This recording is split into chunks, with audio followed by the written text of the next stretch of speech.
சேலம் ஜாரி கொண்டாலம்பட்டியில் 13 வயது சிறுமி ஒருவரிடம் 16 மற்றும் 17 வயது சிறுமிகள் தோழிகளாக பழகியதாக கூறப்படுகிறது.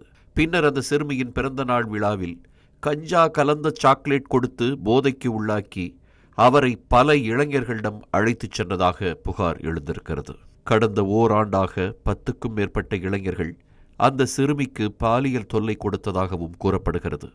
பெற்றோர் அளித்த தகவலின் அடிப்படையில் மாவட்ட குழந்தைகள் நலத்துறை அதிகாரிகள் விசாரணை மேற்கொண்ட நிலையில் இந்த சம்பவம் வெளிச்சத்திற்கு வந்திருக்கிறது.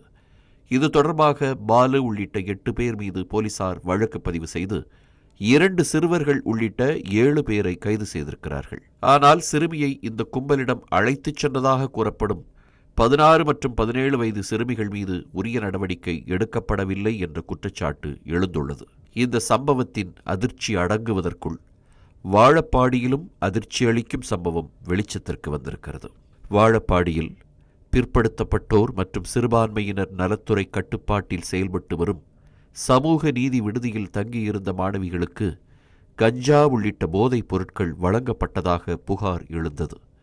விடுதியில் துப்புரவு பணியாளராக பணியாற்றிய ராதிகா மாணவிகளை போதைப் பழக்கத்திற்கு அடிமையாக்கி தனது நண்பர் ரகுபதி மற்றும் அவரது கூட்டாளிகளிடம் அழைத்துச் சென்றதாக கூறப்படுகிறது. இதுகுறித்து மாவட்ட குழந்தைகள் நல அலுவலர் அளித்த புகாரின் பேரில் ராதிகா மற்றும் ரகுபதி கைது செய்யப்பட்டுள்ளனர். இந்த சம்பவம் தொடர்பாக பணியில் கவனக்குறைவாக இருந்ததாக கூறி விடுதி காப்பாளினி விஜயலட்சுமி, சமையலர் கலைச்செல்வி மற்றும் இரவு காவலர் சுமதி உள்ளிட்ட 4 பேர் பணியிடை நீக்கம் செய்யப்பட்டுள்ளனர். மாணவிகளின் பாதுகாப்பை உறுதி செய்யும் வகையில் மாவட்ட குழந்தைகள் நல அலுவலர் உள்ளிட்ட அதிகாரிகள் கடந்த 18ஆம் தேதி விடுதிக்கு நேரில் சென்று மாணவிகளை சந்தித்தனர்.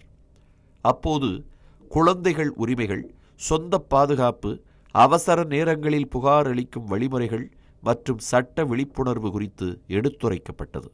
அதே நேரத்தில் சேலம் மாவட்டத்தின் பல்வேறு பகுதிகளில் பள்ளி மாணவிகளுக்கு கஞ்சா சாக்லேட் உள்ளிட்ட போதைப் பொருட்கள் வழங்கப்பட்டு பாலியல் சுரண்டலுக்கு ஆளாக்கப்படுவதாக தகவல்கள் வெளியாகி வருகின்றன.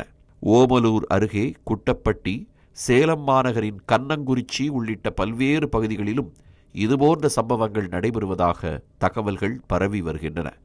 எனினும் மாணவிகளின் எதிர்காலத்தை கருத்தில் கொண்டு பல பெற்றோர் புகார் அளிக்க தயங்குவதாகவும் கூறப்படுகிறது. பள்ளி மாணவிகளை குறிவைத்து போதைப் பொருட்களை விநியோகிக்கும் கும்பலை கண்டறிந்து கடும் நடவடிக்கை எடுக்க வேண்டும். கஞ்சா உள்ளிட்ட போதைப் பொருட்களின் விற்பனையை முற்றிலுமாக கட்டுப்படுத்த வேண்டும். மாணவிகளின் பாதுகாப்பை உறுதி செய்யும் வகையில் பள்ளிகள் மற்றும் விடுதிகளில் கண்காணிப்பை தீவிரப்படுத்த வேண்டும் என்பதே பெற்றோர் மற்றும் சமூக ஆர்வலர்களின் கோரிக்கையாக இருக்கிறது. தமிழ் ஜனம் செய்திகளுக்காக வாழப்பாடி செய்தியாளர் காமராஜ், சேலம் ஒளிப்பதிவாளர் சுமனுடன் செய்தியாளர் SK கண்ணன்.